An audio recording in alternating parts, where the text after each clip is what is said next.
Hello, everyone, and welcome to our show this evening. I'm very, very excited to have with us Ashley Stoyanov Ojeda and Kaya Abdul. Thank you so much for joining us. Thank you. Yeah.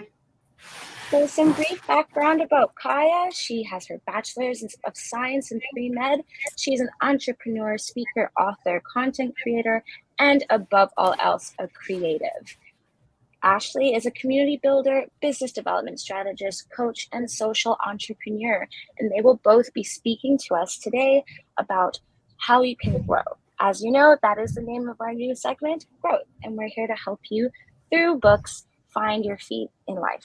All right, I'm going to hop off and let you two get with it. Thanks so much for joining us and enjoy. Thank you. Yay, I'm so excited to dive into this with you, Kaya. I love your book. Thank you. Likewise. I was reading through it. I took it with me on vacation and I was reading through it. And I'm like, I wish I could do college all over again. Have Kaya be like my fairy godmother of getting through college. I appreciate that. So, I mean, as a fellow author, I kind of like know the process and stuff. But I do want to know, like, what was that moment for you where you like, I want to write this book. I need to write it. Yeah. I think back on a lot of the conversations I've had with like counselors, whether it was my high school guidance counselor or my college counselor. And each time I revisit those conversations, I never really feel like I was guided. No offense to anyone who's a college counselor or a high school guidance counselor, but I feel like they're so limited in the resources that they're provided by their institutions that they're not really able to sit there and curate a plan for students.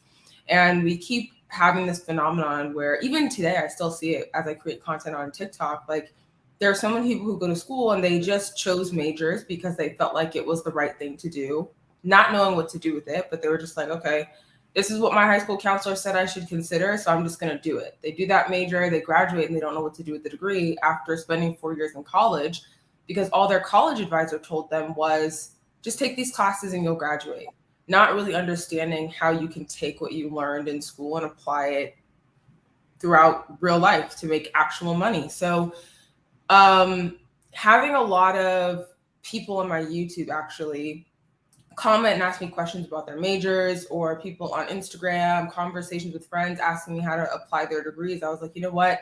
I'm going to write this book so that people can stop asking me the same questions over and over again. But that was kind of the motivating factor. I always wanted to write a book to help people navigate their college experience. And I think creating online and different platforms kind of just gave me that kick, that push that I needed. That is definitely a great way to get people to stop asking you the same questions on your YouTube. Yeah. I had a similar feeling, but with coaching, right? Because I started coaching entrepreneurs, and yeah. I mean, really, my book stemmed from my own experiences and being like, I really messed up, for lack of a better word, messed up when I was building my first business. And so I was just like, I should really write a book that's relatable and digestible for people like me so they don't make the same mistakes they did that I did when I was starting my first business. But that's super, super awesome. What has the response been like? Wait, remind me, when did your book come out? So it came out in January. And okay, so yeah, it's funny, and I'm sure you know this, like, people think the work stops after you write the book and you're kind of like, okay, bye. No, I feel like it actually gets a lot harder once you actually have the material in your hand. But it's been I think the content has an amazing response because a lot of what I talk about on all my social platforms come from my book. And when people ask me for more details, I'm like, no, go buy the book, because that is where you will get every single thing that you're asking me about on these various platforms. So the response to the content has been really good. I think it just comes down to me pushing it more and like getting more schools and universities to buy into the content itself. That's why I wanted Lynn Pastorella, the president of the Association of American Colleges and Universities, to endorse the book, because I want colleges to realize that there's practical advice in here to help your students if you just, push it. What about you? For sure. It's been good, and like I've been telling everybody, like, and it's ironic because I'm a business coach, right? So Mm-hmm. I think that the thing that has kind of that I was not entirely prepared for is that being an author is much like starting a whole new business. And Yeah. like the people who approach me now and they're like, I want to write a book. I want to write a book. That's exactly what I've been telling them. It's like, I think if you look at it from the moment that you start writing your proposal, like you start thinking about it like, I am pitching a new business, like you will have a much easier time, because there's a huge difference between just writing a book and being an author. Like if you Yes. just want to write a book and like put it out there and like just like for you, like great, awesome, do that. But if you want to be like a career author with like Yep. maybe multiple books, do the speaking engagements, do the tours, do the this, do that, and actually like make money as an author, like it's a business. And so it's interesting because I had like my whole release, like my launch, like super planned. I didn't know, and it probably happened to you too, like I didn't really know if I was going to do any in-person events Because when of the book COVID. came out, because of COVID and everything. Yeah. Bookstores weren't really doing anything in person yet, so I thought it was going to be mainly a virtual tour, and then totally last minute some in-person opportunities came up. So like it was a lot of like scrambling around and being like, okay, I guess I'm going here, I guess I'm going here. And that was it, like for the next 2 months, just like go promote in book tour mode, Promoting. like two months, and then I took a long vacation.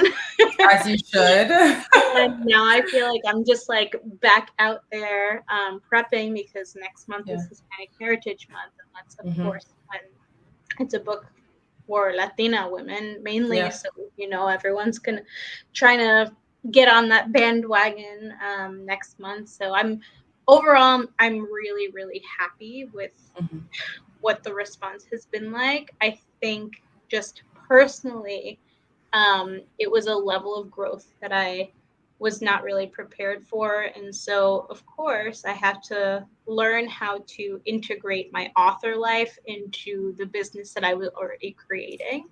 Yep. And kind of create that balance. I definitely think that, as this event is called, the greatest forms of growth are obviously the hardest and the most unexpected. I don't think you can really prepare for those like monumentous moments of growth. And I resonate with everything you said about the whole like author process. And there have been a few people who've asked me saying, I want to write a book. I want to write a book. I'm like, writing a book is the easiest part.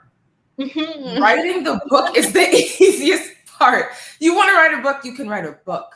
But the marketing, the planning, the having, and especially because we're in like this era of social media, you have to be everywhere. You have to literally cross-pollinate yourself across every platform. And then you have to think about who's your target audience. I think for us, it's a bit more of a unique audience because they're so tailored, being like college students or graduate students, and then women of color. You have to go to certain places where a lot of those people are populated, which obviously is social media.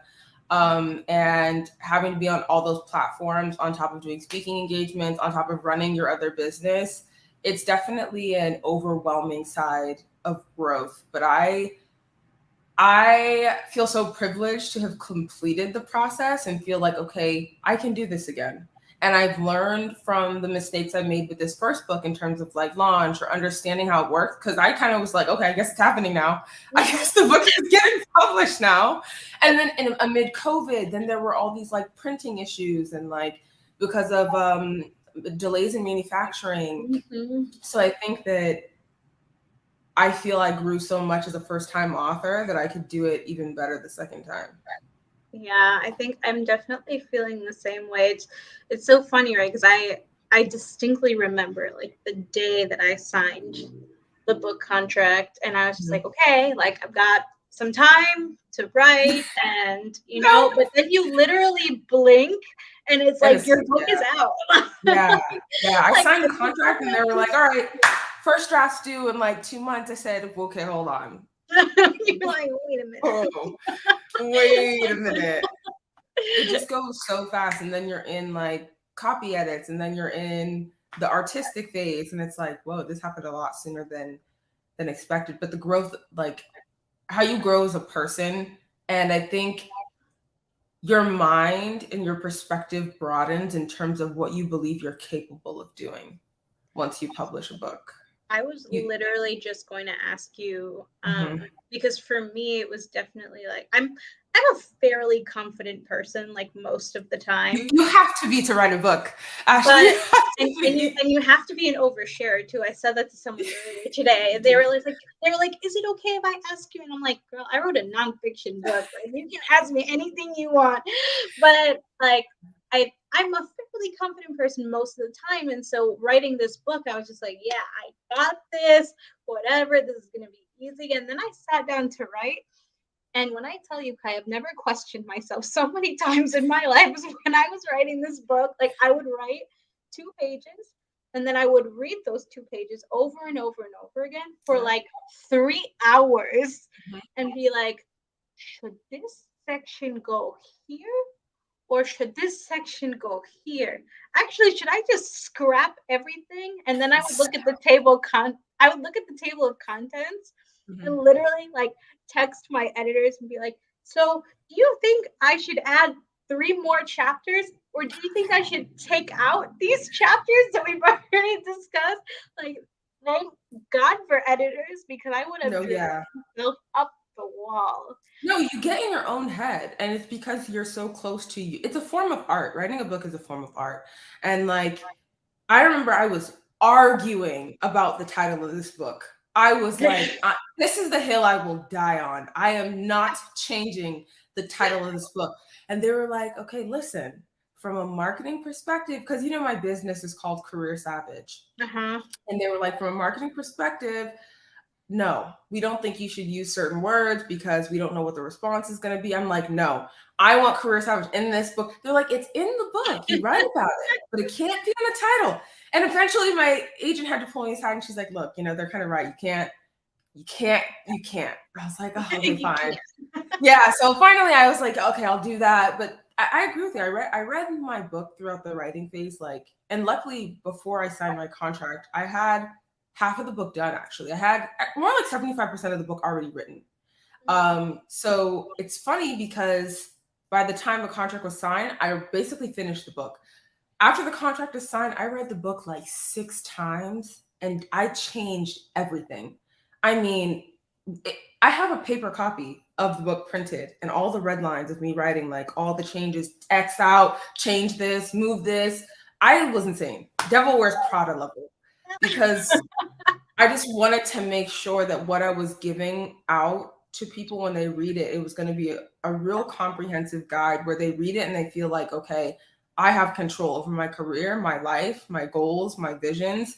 I feel confident in myself now. That's what I really wanted to make sure.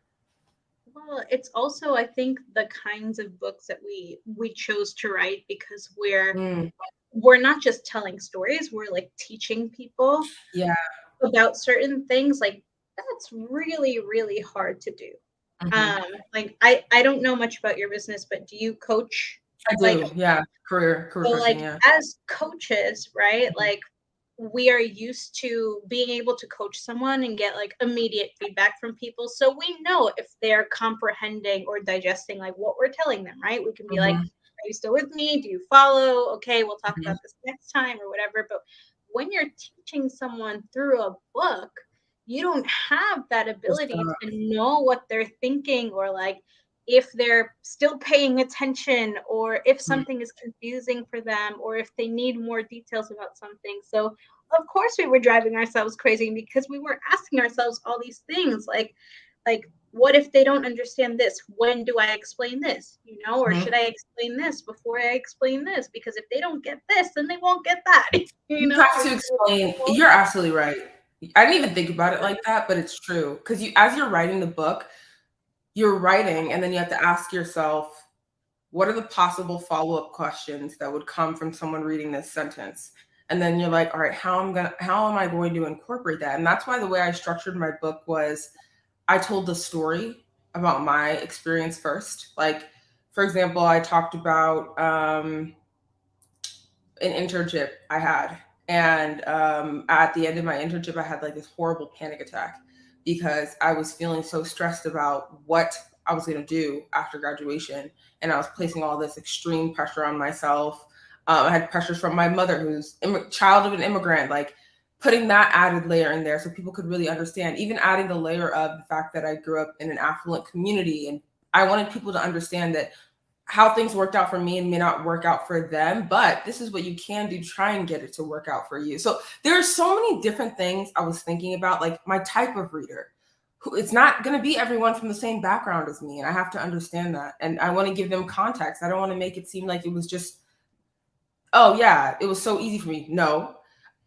Oh yeah, well I don't have the same resources she has. You may not, but these are the things that you can do to get to that, to the same like equivalency. So it was definitely a thought-provoking process.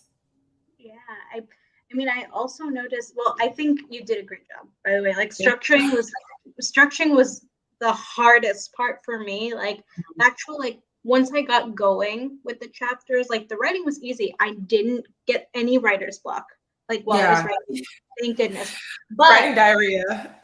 But structuring was definitely so hard. But once we got like the initial structure, like like overall knowledge plus like story or interview of a person plus key takeaways, then worksheet, like that's how I structured my book.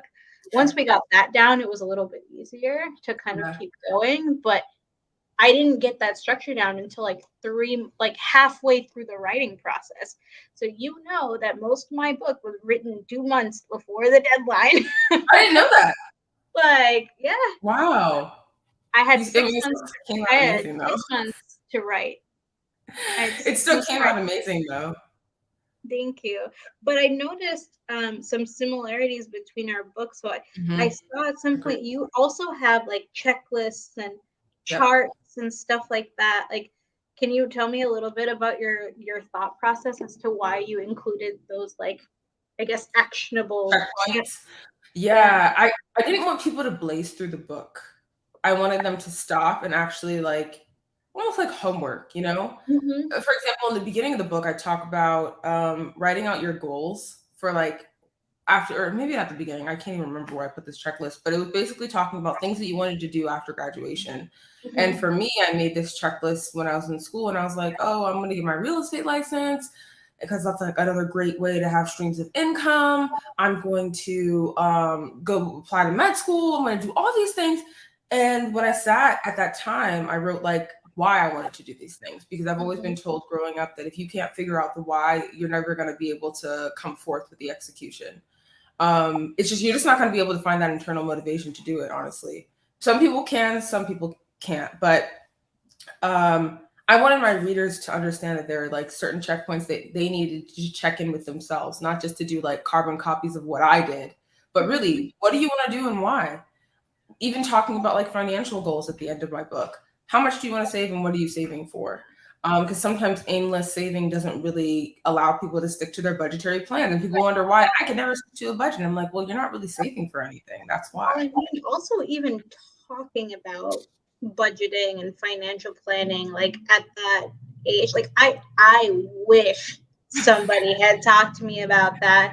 And like, of course, like my mom did say, like, you have to save, but I feel like I don't know, like Latina moms are very like, you gotta do this or something really bad is gonna happen to you. They're not really great at explaining like the why or like what could be achieved if you do these things right the right way. Yep. And that's where I was lucky. My mom was a financial advisor. So she would always tell us like, you don't ever want to overdraw your debit account. Don't ever over withdraw, because they can like send you to collections, or they can close your account, and then you're gonna have an issue with that bank. And what if you want to buy a house later? Then you have a bad reputation, and then you can't get a mortgage, and then you can't get a mortgage, can't get a house. And I would be like, okay, whoa, I'm never overdrawing my checking account ever. And just the first thing I did actually when I graduated college was I read this book called I Will Teach You to Be Rich by Ramit Sethi. And my cousin, who works at McKinsey or Bloomberg, she was like, you should read one of these finance books. Like, just read it and kind of start to understand the things you want to save for. And I just had a lot of family members telling me, like, if you ever want to get married, just start putting money away for a wedding. If you ever want to buy a house, just start putting money away to buy a house. All these little things. And because of that, I was able to buy my first house during the pandemic. I was able to save for different things. I just, like, these are all things that I've been privileged to be surrounded by. And I wanted to put that in my book for other people to have the same privilege. It's like an extension. That's how I feel about the book. I love that. I love it so much. Yeah, I definitely, while you were talking, I'm just like, who do I know that I can gift this to? Like, whose kid can I give this to? Because I think they need it. But yeah, I definitely, like, I felt the same way about like putting the worksheets and the prompts and stuff in my book, because think about it, like, we are literally competing with TikTok. And so when I sat down to write this book, I was like, how am I going to make this engaging enough so that people who are used to consuming information 15 seconds at a time will actually sit down to read a whole ass book? I know. You know, I didn't even think about that. I didn't even think about it until I thought recently. about it a lot. I thought about it a lot, and I am not huge on the TikTok. I mean, I spend a lot of time on TikTok. I don't do anything on TikTok. But I have been told that I should start, and I know I should. I should. So I just started like reading. I started reading like parts of the book on TikTok, and it's been like going over like pretty well, where like people are like, more readings, and I'm just like, okay, but I guess that means if I'm able to do that I wrote it in a way that it like makes sense to read it like portion by portion. Yep.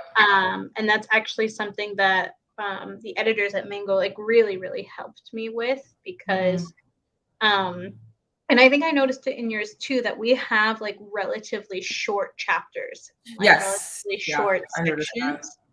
And like that's really good, because especially since we are providing people with so much information, they can actually like stop reading and come back to it and not feel overwhelmed by all of the information that we're giving them. So I think that's really good on both. I noticed that both of our books are actually like similar sizes and page length as well, where it's easy to digest the piece by piece information. I actually kind of felt like we both took like a blog approach.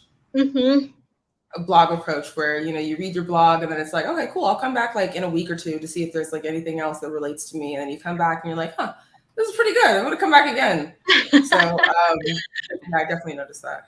I think it's the coach in us, because we definitely like, even like the tone that we wrote it in is very bloggy, right? Like I mean, I can't speak for you, but like for me, I didn't, starting a business, much like learning how to start your career, can be really overwhelming and really scary. And so I just didn't want it to sound like a textbook. Right? I wanted people to feel like I was actually there talking with them, as if they were talking to somebody they've known for a long time, or their best friend, or whatever. And so I needed to take that approach for it to be the book that it is, because I read so many business books when I was starting out, and they did have kind of like a similar tone, but it was more of just like their story, and it was very hard for me to relate to these authors because they were already very wealthy and didn't really come from a similar background. Yeah. And so I just felt like for me, it's really, really hard to be inspired by someone that I don't have anything in common with. Exactly. And I think a lot of younger people, like let's just talk about the demographics of TikTok, of like people from 21 to 30, right? I think it's really hard to feel motivation from a lot of people. And I think there's a lot of, right now, what we're seeing among extremely wealthy people is like peeling back of the onion. People starting to understand, like, well, hey, this person's super wealthy or has this amazing job, but their parents own the company. So that's how they were able to get there. Or they're friends of the most wealthiest person in the world. So obviously it's going to be a little bit easier for them. And they're trying to teach us, you can't teach me. I don't have the connections you have. I don't have the network you have. I didn't grow up in the same community you had. And I think that's why for me, it was very important to acknowledge certain privileges. Granted, I'm not the richest person in the world. Let's make that very clear. But yeah, I think it's important for people to acknowledge their privilege so that it can be a more welcoming environment for people to receive the information. And I think with the younger generation, they don't want just like, yeah, this is how I got my first $1 million. No, you're not really even telling me anything. I read your book and I didn't get anything from it. I didn't feel like I could connect to you. It was very cut and dry. And it's the same thing that's been happening for generations. And we're still getting generations that are having the same issue. So I do believe that the approach each of us took with our book was a new, unique perspective that was needed. Oh yeah, 100%, 100%. Like I definitely think that the younger generation, or I mean, our generation. Yeah, our generation. I don't know what I can say. I don't know how old you are, but I imagine that you're a similar age to me. Yeah. Like our generation and younger. Younger, right? yeah. I think that we are questioning a lot more things, like asking the hard questions and also expecting just more. Like we expect more, but not because we're like obnoxious or anything like that, but because we deserve more. Because we know not all that glitters is gold, and a lot of the pictures people have been shown for generations they just don't make sense. So we're like, this doesn't make sense. Yeah, and I hope that both of our books, and I know they are, and they will continue to do so, like just create an easier path for people like us who are want to do amazing things. Like I already know that, and I wanted to tell you like this whole process is like, as an author, is it's complicated, and much like the entrepreneurial journey, because it is like, it's like a roller coaster, right, where there are like high and low days. Like think about this, like both of our books, right, even if we had only sold 100 copies or 200 copies, that's 200 people whose lives have changed. Maybe they have gotten their first job out of college making 50K, 100K because of your book. Maybe they are starting their businesses and bringing in another 50K, 100K because of my book. Think about how much like collective good energy we're putting out into the world and into our economy because of the books that we have already put out into the world. Like, isn't that cool to think about? No, it is cool. It is cool. And I always say, if there's only one person who sees the content, that's like one person whose lives or mind is changed, and what they learn, they go on to teach somebody else, and it's a domino effect. It only takes one person to create a domino effect. And I think that both of our books, for first time, this is your first book, right? Yeah. Okay. Both our books, for being first time authors, I would say, are doing pretty well. I think so. Yeah, and I think that like I said, I just don't feel like there's anything that we can't do. And I feel as though once you write a book, you continue to grow as a person, an author, a business owner, an entrepreneur, because there are less than 1% of people who say they want to write a book who actually do it. That's we're in a unicorn population of authors. I know. So I think, I don't know, there are so many things more that I want to do now. And I feel like by doing more and people seeing that I'm continuing to do other things, if they read my book and they follow my journey on social media, they'll be like, okay, well, this person wrote a book and they're doing this and they're doing that. I feel like I can do these things too. So it's, as you said, contributing to our economy, our communities in like multiple different ways. Yeah, I'd like to think that we're role models in some kind of way. Both of us. I think so. I mean, I've been told, and I see it for you, right? I mean, I follow you on social media, and after reading your book, I'm just like, yeah, she's definitely the kind of person that I would have been following when I was in school, and seen as a role model. But I guess like imposter syndrome is real, especially when you don't see people like you doing the things that you want to do.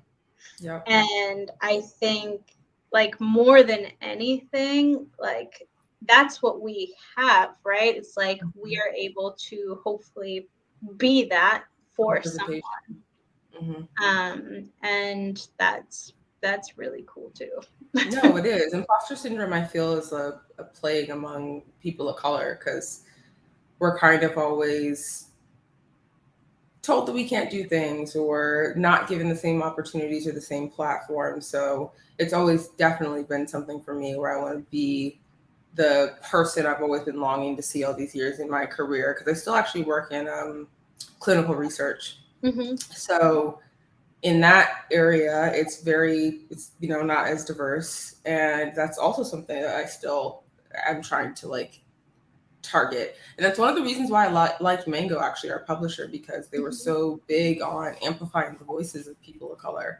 And it's even funnier because so many, specifically women of color, have come to me now and they're like, I want to write a book. Like, where do I start? I'm like, yes, it's your time as well. So everything that we're talking about in terms of just like motivating people, I definitely think that it's there. We need more women of color writing books, specifically nonfiction books. When I was doing market research for my book, we found that there had not been a Latina on the business bestsellers list on Amazon, like ever. And so my editors were like, no pressure, but I was like, oh, but we did it. So that was exciting. It was like a bestseller for like all of 5 minutes, but we did it.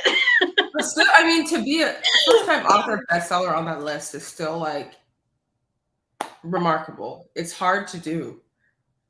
It was definitely like a wow moment, but I think like more than that, like we need more people with similar backgrounds as us to be writing more books, because representation is important and that will make things easier for the next generation.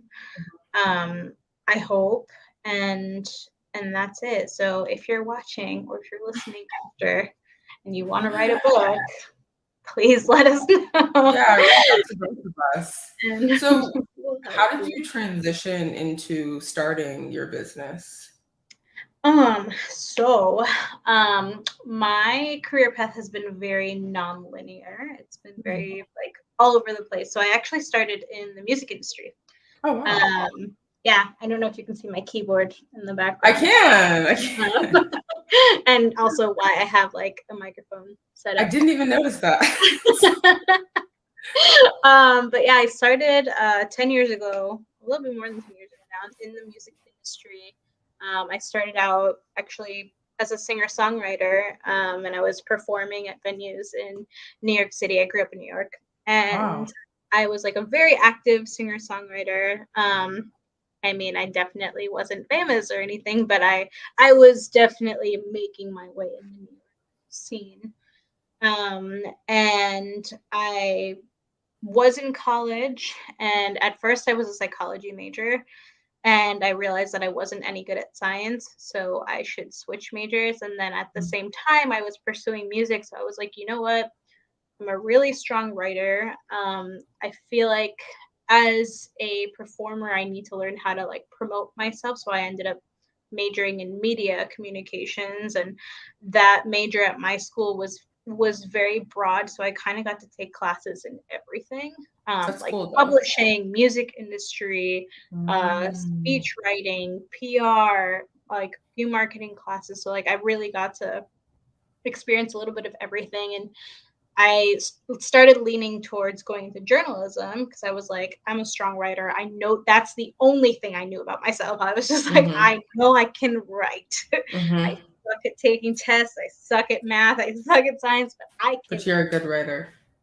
And so I thought I was going to go into journalism, and then I was working at a music venue at that time because I always worked and went to school so I could pay for school.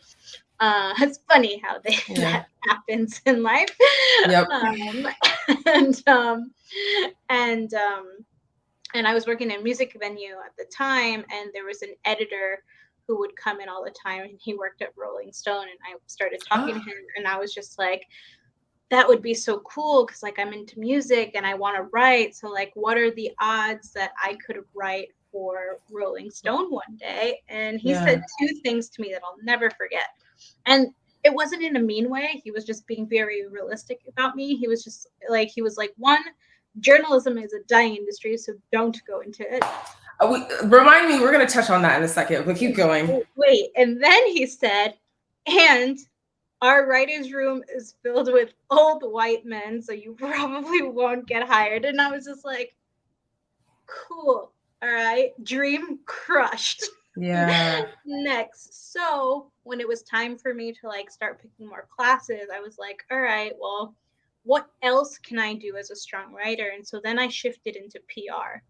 And so I kind of got like the opposite end of the table, right? Where journalists pitch to, or publicists pitch to journalists. So I kind of got to mix a little bit of both of what I liked to do. And I ended up getting my first internship at Atlantic Records. Then I went to MTV. And so I did PR for music and entertainment. But that wasn't really like what I was passionate about. So I started helping like small businesses in my in Queens. I grew up in Queens, kind of like get out there. And at the same time, I was promoting myself and kind of learned how to do a little bit of PR and marketing for me as a musician. And that's kind of when I developed these, what I didn't know at the time were business skills, right? Yes. And because no one sees it, because everyone's like, you were in music and now you're a business person, like we don't really get the connection. But like people don't realize the moment you decide to become an artist, you're a business person. You're out there talking about yourself, promoting yourself. You have like being an author. Yeah, exactly. It's the same thing. So whatever, fast forward, I graduated school. I got kind of lost. I didn't know what I wanted to do. I was still pursuing music. I ended up moving across the country to Portland, Oregon. And I wanted to find myself, quote unquote. And I ended up starting like an ongoing event series locally for women songwriters, just to kind of create connections and share resources, and in a male dominated industry, especially in Portland, where there wasn't really much industry at the time. And it ended up turning into an international nonprofit within the first year. And I had to learn so much so quickly as a founder. And at that time, I only knew how to promote, because that's what I was used to. But I didn't know anything about setting up the foundation for a business. I didn't know about budgets or any kind of strategic planning or partnerships or anything like that. And so I had to learn all that really fast, but we kept growing. And so I couldn't really actually learn too much. So I ended up realizing that I couldn't sustain the organization if I didn't work on learning more, right? More about business and more how to develop the organization. Because I wanted to start a nonprofit because I didn't want any of the artists to ever have to pay me a dime, because artists have money and I didn't want to take from them. I just wanted to support them.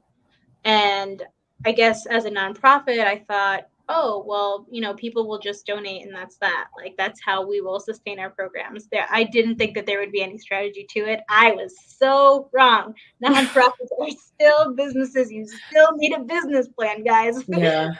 I'm listening. And so, long story short, I started taking like jobs so I can learn all these skills and tools that I could then apply to my nonprofit. So I worked for Yelp, which was the only corporate company that I Awesome. ever worked at, and I will never go back to corporate. But I did learn a Tell me lot. about it. I did learn a lot while I was working with Yelp. I worked specifically in community marketing, so I learned so much about partnerships and events, and just general community building. And then I started going into the tech startup world. So I worked for the God Boston community. I did co-working for a while. I managed co-working spaces, and helped other people start co-working spaces. And then that's kind of when I just started doing online community building consulting. And then just started coaching and consulting on business development strategies. So marketing, sales, partnerships are like the main things that I do right now. And that You was are really amazing. the foundation for the book. You are amazing. I just have to stop and let you know that you're amazing. Oh, thank And you. I think like so many things were just going off, firing off in my brain as you were talking. Like I'm trying to like gather my thoughts because everything you were saying was what I try to explain to people. And also, it's just amazing how you took each moment and you saw it as an opportunity to pivot to the next thing. It was never something that was like, oh, well, I really want to be in music. Well, maybe not, maybe you're supposed to pivot and go to the next thing. And that's how you got into nonprofit. And I feel like life and career is an ever evolving sphere of opportunity, should you see it that way. Mm-hmm. But I think a lot of people get rigid in the fact that like, this is what I went to school for. This is what I'm going to do. Who knows? Yeah. Who knows? And I always tell people the way you should choose, or younger people who are going to college, the way I tell them about choosing their major is like, look, you know yourself better than anybody else, right? You know, if you're the kind of person that's not going to want to do too much, you're different. You're an adapter, actually, where a lot of people may not have that adaptability. So I tell people, if you're not that person that's willing to adapt, choose a major that's going to compensate you well for the rest of your life. If you're someone who can adapt, choose something that's just going to get your foot in the door, give you an opportunity to get to like your end goal, whatever that end goal is going to be. Yeah. But I don't think that's something that we're taught. And I think what we're taught is you go to school, you major in that thing, and that's the only thing that you're meant to pursue. And when I try and break this barrier of thinking, some people get flustered because they think about what they studied in school and they're frustrated by the fact that, well, this is what I was told to study. And now I want to do other things, but I feel like I should just stay in this one place. But your story is really amazing. I think your career growth is the definition of just growth. Thank you. I've definitely like I still feel that, like even though like I don't know if you feel the same, but like we're published authors, right? Like everyone's sort of like, okay, but you're already so successful, like blah blah blah blah. Like, and I'm just like, I always have to compete. I'm not competitive with other people, but against myself, like, Same. Oh my God. So now of course I'm like, I did something really cool with this book. How am I going to do something cooler than that? Like, that's how I feel. Trying to figure it out. Kaya, do you want to be friends? Like in real life? Yes. Yes, seriously. Because I keep thinking the same way. I'm like, I have to do something bigger now. I have to do something better, something cooler, something more interesting, something that I've never done. So I'm just checking the time, and I think that what everyone can get out of this conversation is that I think we have both throughout our whole careers stuck to a particular why, right? Like our personal why, like our mission. And no matter what we do going forward, like whether it's write more books or coach or put out classes or whatever it is that we continue to do, it's gonna revolve around this why. And if I had to give any advice to anyone who is just graduating from college or wanting to start a business or whatever, And I don't know if you saw, there was like an Instagram post that was going around for a while. It was just like, don't tie yourself to a job or career path, like tie yourself to a mission or something like that. Yep. And I think that that's like the best piece of advice ever, because you're always changing and the world's always changing, but chances are like your why, like really like what you feel so passionate about doing, like will not change for the rest of your life. And if you struggle with like your why, think about your who first. Yep. I will say right before we wrap up that if you're watching this, I resonate with everything Ashley said. And as I say in my book, like understanding your why for each thing you do will make your career journey and your personal development journey a lot more smooth. But we want to thank everyone for joining and for watching. Thank you. I hope this conversation was helpful for everyone. I know Kaya definitely dropped some gems, and go check out her book. I've got it right here. Yes, check her. Well, yours is on the other side of the room, but yes, get Ashley's book as well. There you go. She has both books. I was ready. But thank you, everyone. All right, you guys, thank you so much. That was a very interesting conversation. I related to so much of it. I got out of college a while ago, but so much of what you were talking about was how I was feeling, and even now in the workplace, like it's very illuminating stuff you guys are writing about, and it's really, really, really important. So, like they said, if you're thinking of writing a book, get on it, do it. We need people's voices. And then come on over to Busboys and we'll do an event with you. All right, you guys, thanks once again. Please enjoy the rest of your evening. Bye-bye. Thank you.